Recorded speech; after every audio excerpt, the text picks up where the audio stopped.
All right, good morning there, YouTubers. Today, the plan is to install this aluminum fence here. That's made out of aluminum and it's powder coated. It's rust free. This particular product could be, you can actually put it on a hill, and the style, these will remain straight up and down. Anyway, the nice thing about this fence is that you can see there's no fasteners on this side, nor is there any on this side. It's all one piece, and it should be a pretty quick installation. The posts here are all they're all made to accept the ends of this fence right here into these holes. There's another one here, and then it inserts into the ground about 2 feet. We'll be taking those. We'll be drilling 6-inch holes with toe behind post hole digger, and we'll be filling that. We'll be digging 4 feet deep.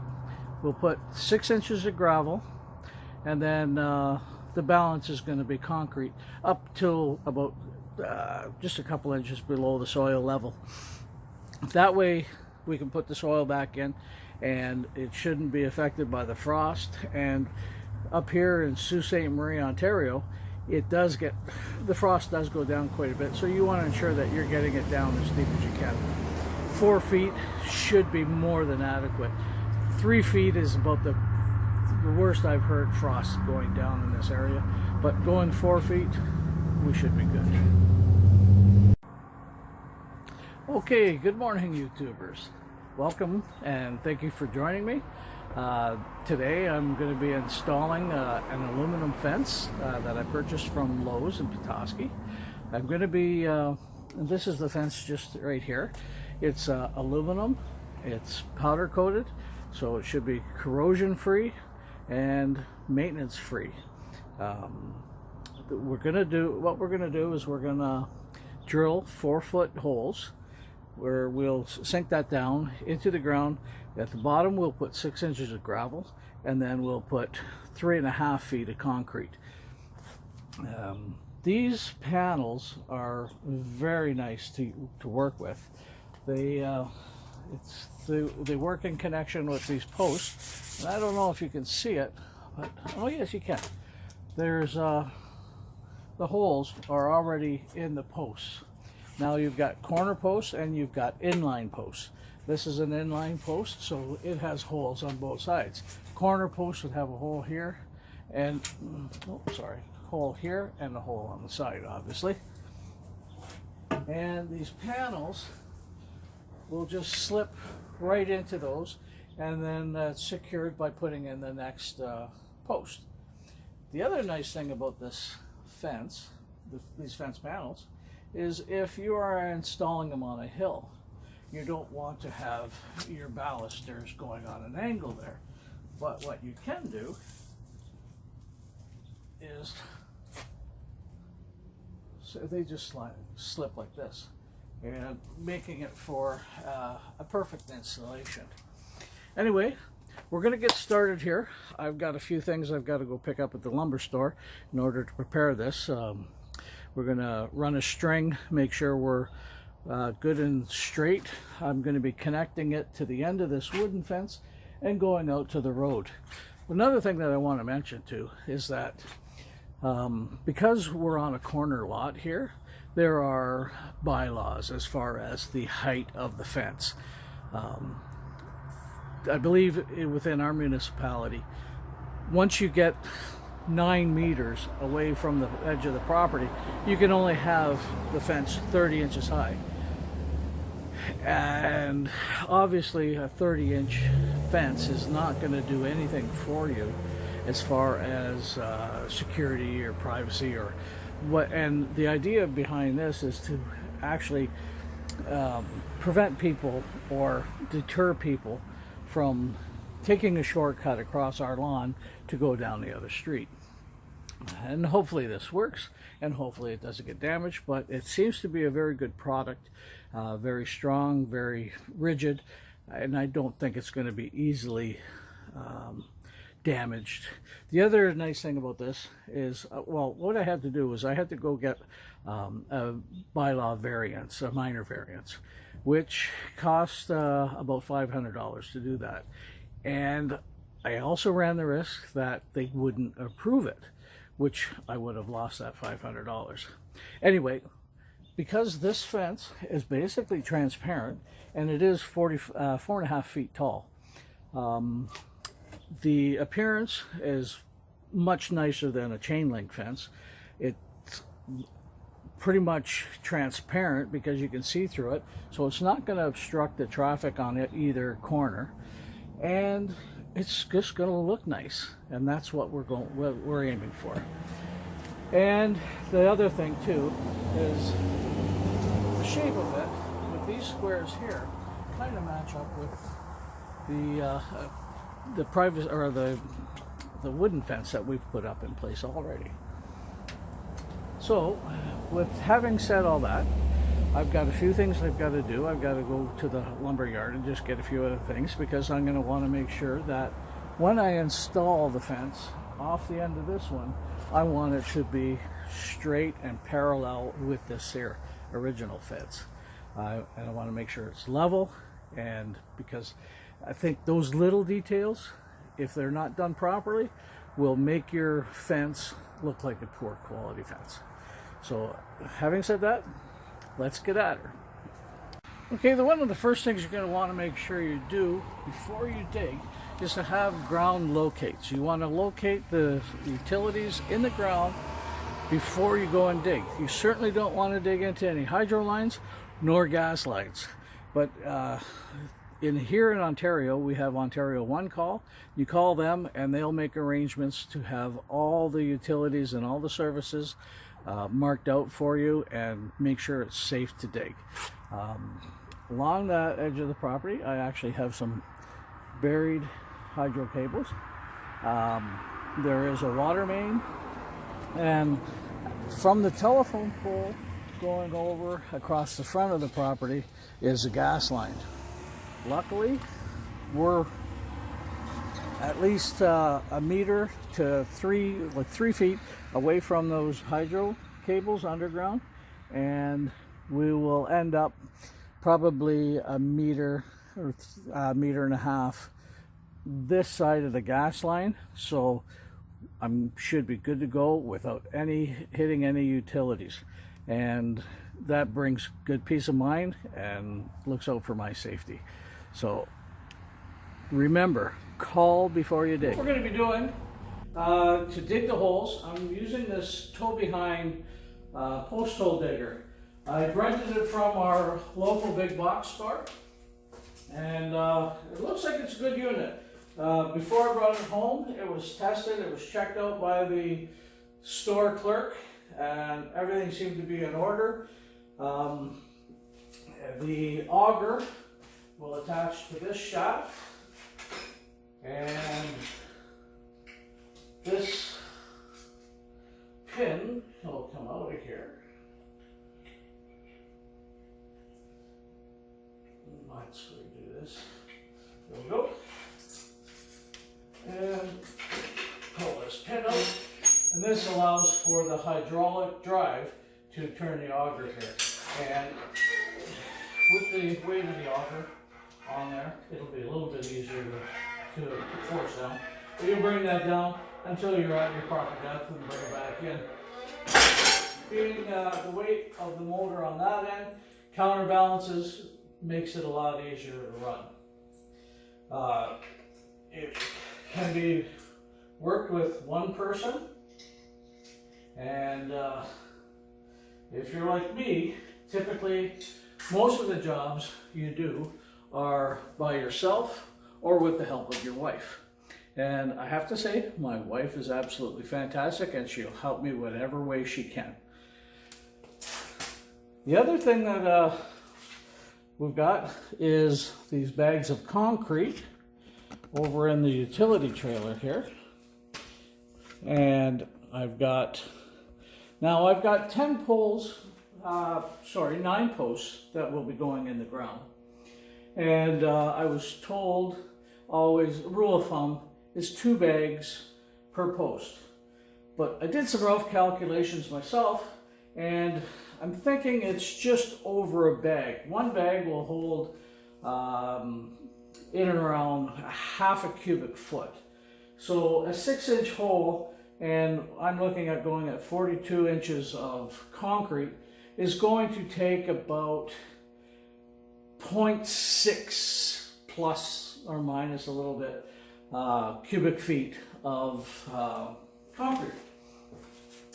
So, but I went ahead anyway, and just in case, I bought 2 bags per post, so I've got 18 bags of concrete. The 6 inches of gravel, I went with this pea stone, and it's a quick pea stone, which is separated. But I just got 5 bags of that, because I don't think it's going to take more than half a bag per hole. That's without doing any calculations.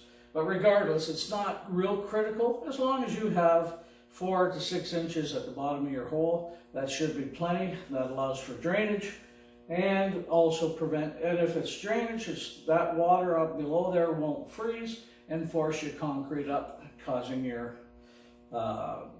post to heave. Now, one of my concerns is, with these posts, you have holes here. This is the end post or whatever. But anyway, with the holes in there, water can penetrate those holes. And with the bottom of this pole being embedded in concrete, it could actually fill up with water. So essentially, you can have 2 feet of water in there or so, with nowhere to go. My concern, and I've searched the internet and searched YouTube, and even with the manufacturer of this product, they don't mention anything about the possibility of water being in there and freezing. And my concern is that if it is in there and it freezes, and we get cold temperatures here in Sault Ste. Marie, this tube can expand, causing damage.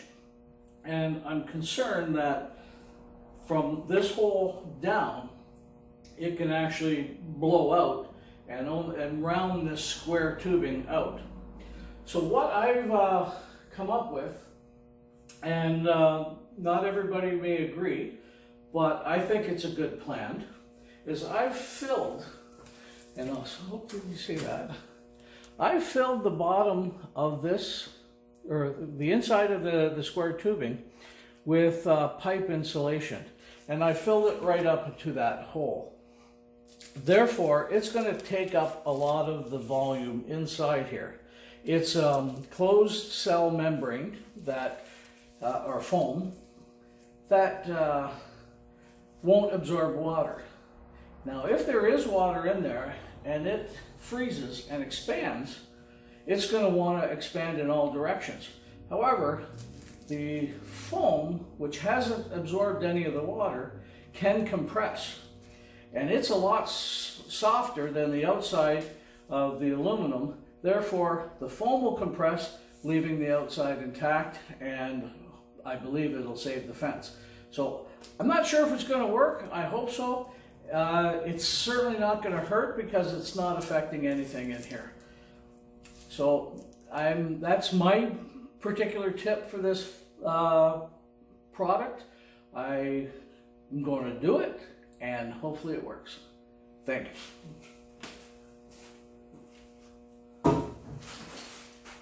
Oh. This is the foam insulation, or pipe insulation that I used. I couldn't fit it inside the pipe just the way it was, so I had my wife, who wanted to help, slice off this, which allows me to get it down to an easy size that'll slide inside those posts. So, as I mentioned, I have a few more things I have to do to prepare in order to get this job done. Excuse me. Got to run to the hardware store. I got to pick up some string to make sure I got that straight, and some ground paint to mark the holes off before I go and do any drilling. With that, we'll see you soon. Okay, we're getting ready here to start marking off our holes, and we want to know what the distance is going to be between each of the holes. The way the manufacturer suggests is you take the width of one post and add it to the distance between this notch and this notch, and it will give you your center to center dimensions. So in our case, this, and I'm going to use metric, but I'll give you the inches as well. It's 5 centimeters or 2 inches. The distance between that notch and the far one is 180 centimeters or 70 and 7/8 inches.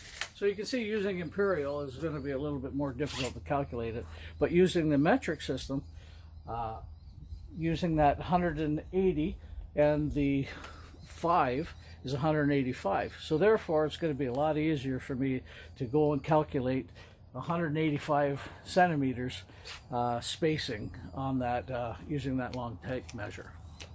Okay, we'll get ready to do that now. See you then. Okay, I'm back through the magic of YouTube. I was only gone for a second, when in reality it took me about 45 minutes. Anyway, let's go over some of the tools we're going to need in order to complete this job. One of the first things you're going to need is a good level. You want those posts to be straight up and down. Secondly, you're going to need a wooden block and a mallet. You're going to be using this to put on the wood, and you can tap the post down, pull the post up, whatever you need. This way you won't damage it, and you've got everything at your disposal.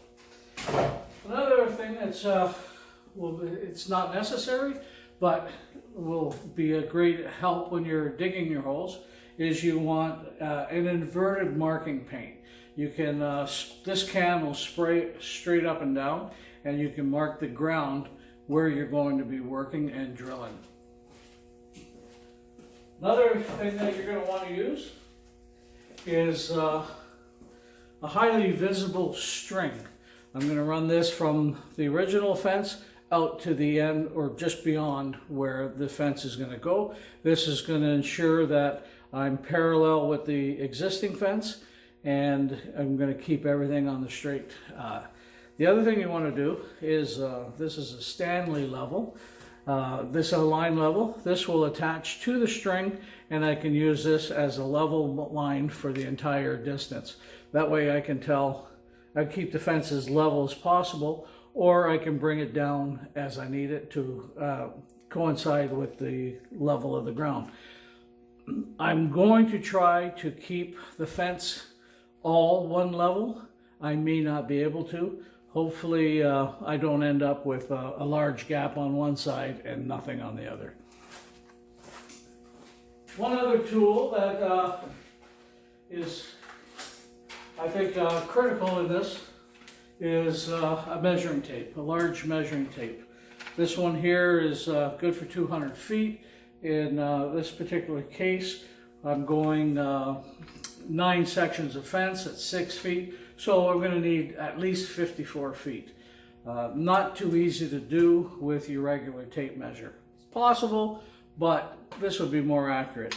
I'm going to string this out. I'm going to calculate exactly how far the posts need to be apart, and then I will use this. I'll run it along the entire ground, and I will know those measurements. This way I'm not going 6 feet plus 6 feet plus 6 feet, because you can have a little mistake each one, and therefore by the time you get to the end of your run, you could end up being a couple inches out, and you don't want that.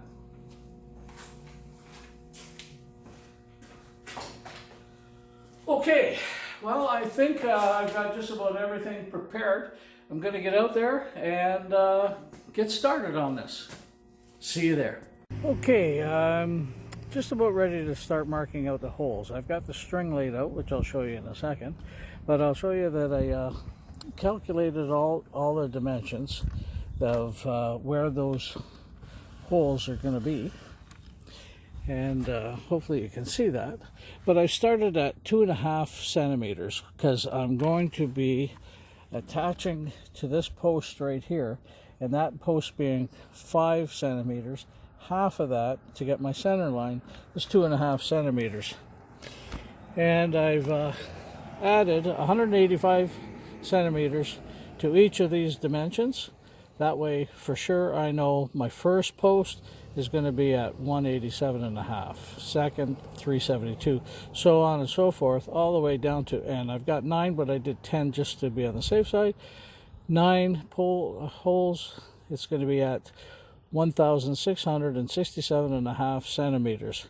And the reason why I did the 10th one is just to verify that the 10 times the 185 is 1,850 plus the 2.5. So that's all worked out. I know those numbers are accurate.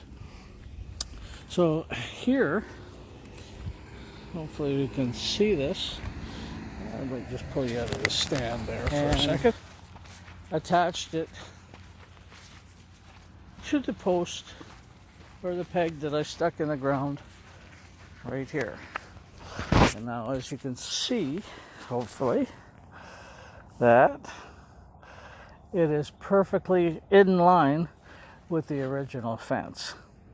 And as you can see too, there is that lilac bush there that would have been in my way, and I've had to cut that back. Down here on the ground, hopefully the camera can pick it up, is the gas line, but my post is actually over there, over a meter away. And then the red marks are the hydro. So let's get marking. Okay, got our machine started. In order to get 4 feet, I've got to have that auger in the very last hole there, measuring from the bottom to the top. I should easily get 4 feet. I've kind of handled it too long.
shovel and figure out what the heck's going on there. I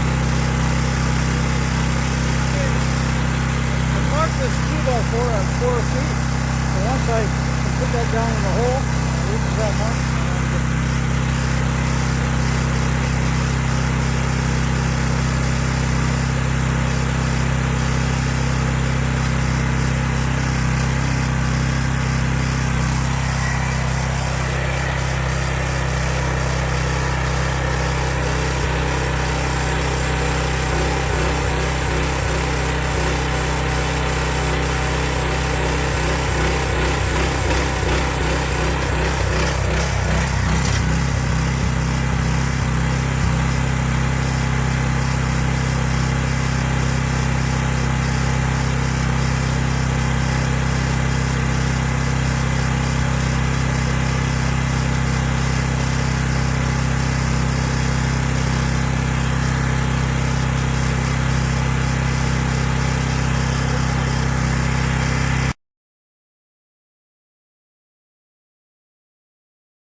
So I'm digging these holes. It's not going as smoothly as I hoped it would. It seems that this machine has got a few design flaws.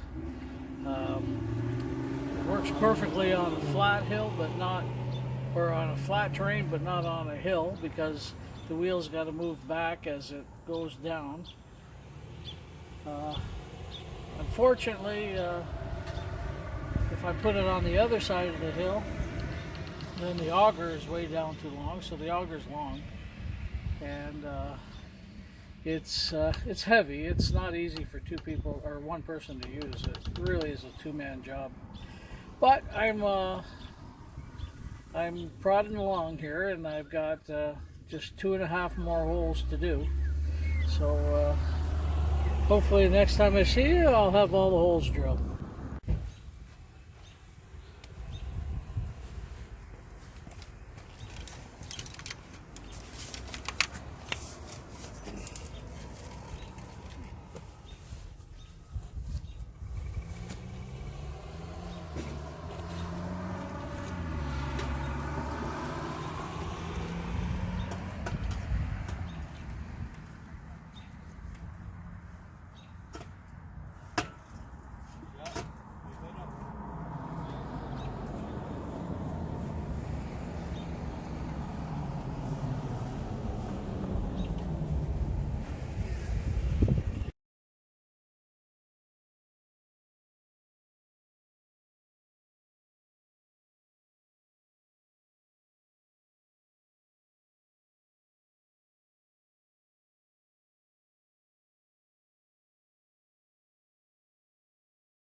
The fence is all in. All the holes were dug. It wasn't an easy task, but I managed to get it all done. It's getting late in the day now.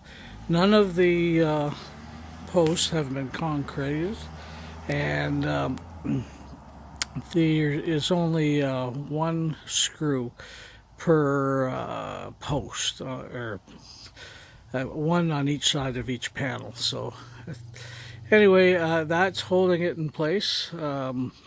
It's looking really good. It was super easy to put in place. Unfortunately, I didn't film a whole lot of that, but there's it's so simple that honestly you don't need to see how to do it. Tomorrow, when I put the concrete in, and there's not going to be a whole lot of leveling to do because I've done that already by putting some little blocks in. By not concreting any at the time, it allowed me to adjust the heights more easily while sitting there. And I also discovered that at the end of the fence is the highest part of my ground, which seems unusual. I would have guessed that that would have been the lowest. But that's the way the ball bounces, I guess. So until, well, it'll only be a few seconds for you, but until it'll be morning when I come back out here and I start filling those and straightening those posts up, and that fence will pretty much be finished. All right, and we'll see you again in a few seconds. Well, good morning. It's a new day. It's time to start putting the concrete in the holes. So my wife had some concerns that I was going to get concrete all over the grass, and I thought, yeah, there's maybe a better way of doing it.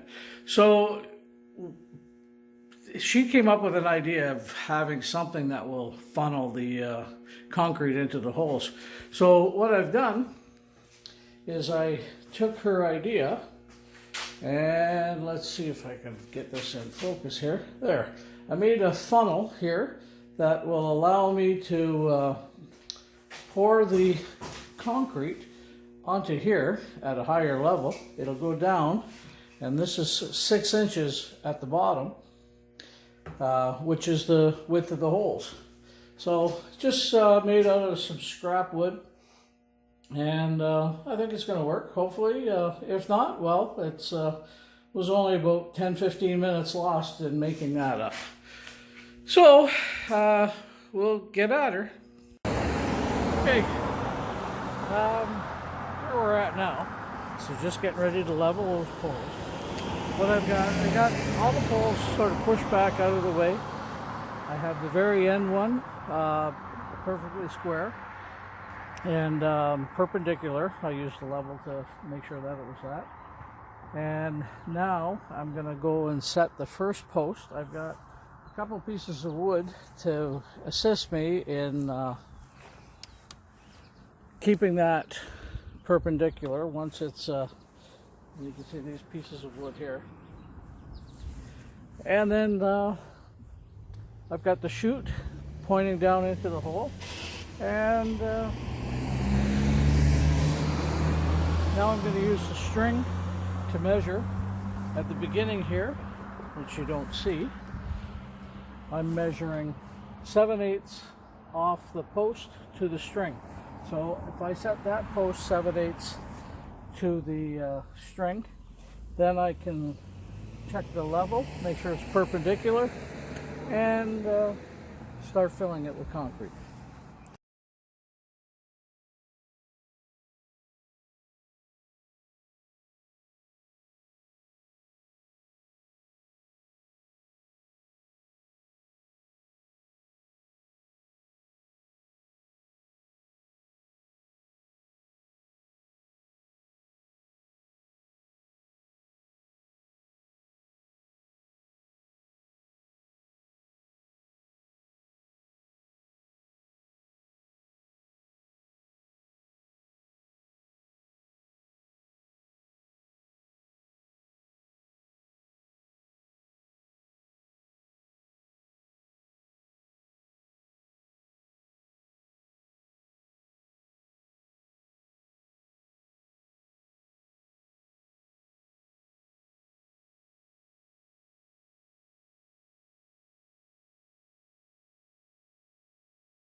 Well, we're getting close to the end of this job. We're just got the last post over there to fill the hole with concrete. Then I'm just going to go and make sure that the entire fence is level. Tap it up or down, whatever. And because I put the concrete in dry, I'm able to do that. And once that's all complete, then I'm going to go and just get the garden hose out, wet that concrete down. Also, and I'm going to insert all the screws into the pole. So I'll just go over there and I'll show you that. I presently have, as I mentioned earlier, that I put in some screws here already, but there are 2 more to do there, and then another 2 down at the very bottom there. So as you can see, the concrete is right around ground level. It'll compact a little bit more before I'm finished there. It's just below. And there I'm just below. And I'm just about at the very last one. Just going to fill that up. So I'm going to set you up in the tripod and let you watch me do the last one.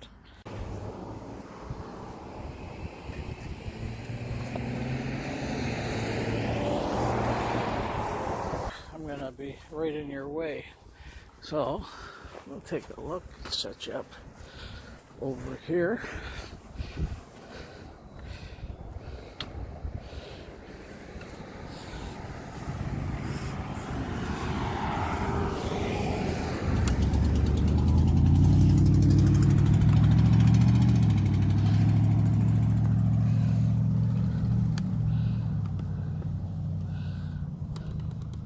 There, how's that? That should be a little bit better.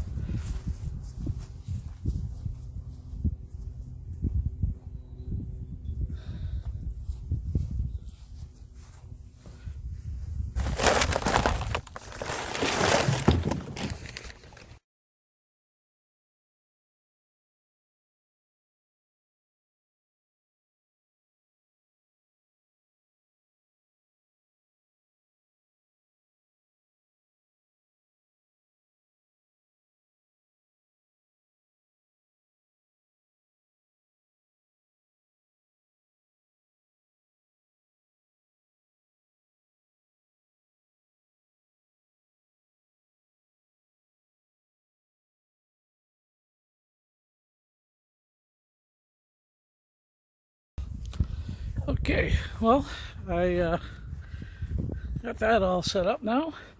Now I'm going to go and level everything. I'll set you up down here. Actually, we'll take a look at setting up over here. I'm going to shut you off for just a sec. Originally I said that I'd be using a mallet and this block of wood to set the height, but they seem to be moving fairly easily, so I'm going to just try with my regular claw hammer for right now, just so I get a little bit more delicate touch to it. Anyway, here we go.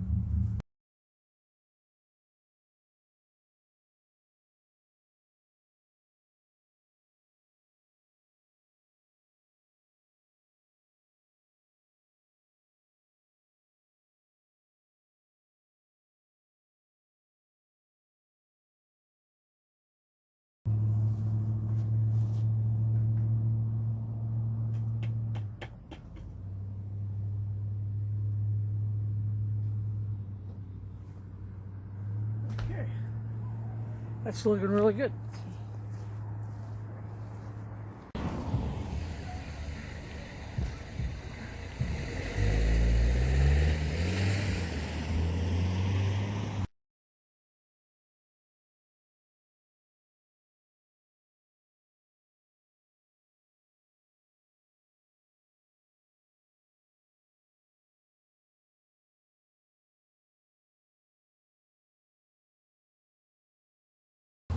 Okay, so we're going to let that set up a little bit. And then we're going to go and clean up all around the holes and wait for the grass to grow. So anyway, thank you for joining me. I hope you this video was helpful for you. You learned something. I know this was my first time doing this type of job or doing a fence, but it's similar to a lot of other projects that I've done. For instance, even putting in your posts for your decks and whatnot.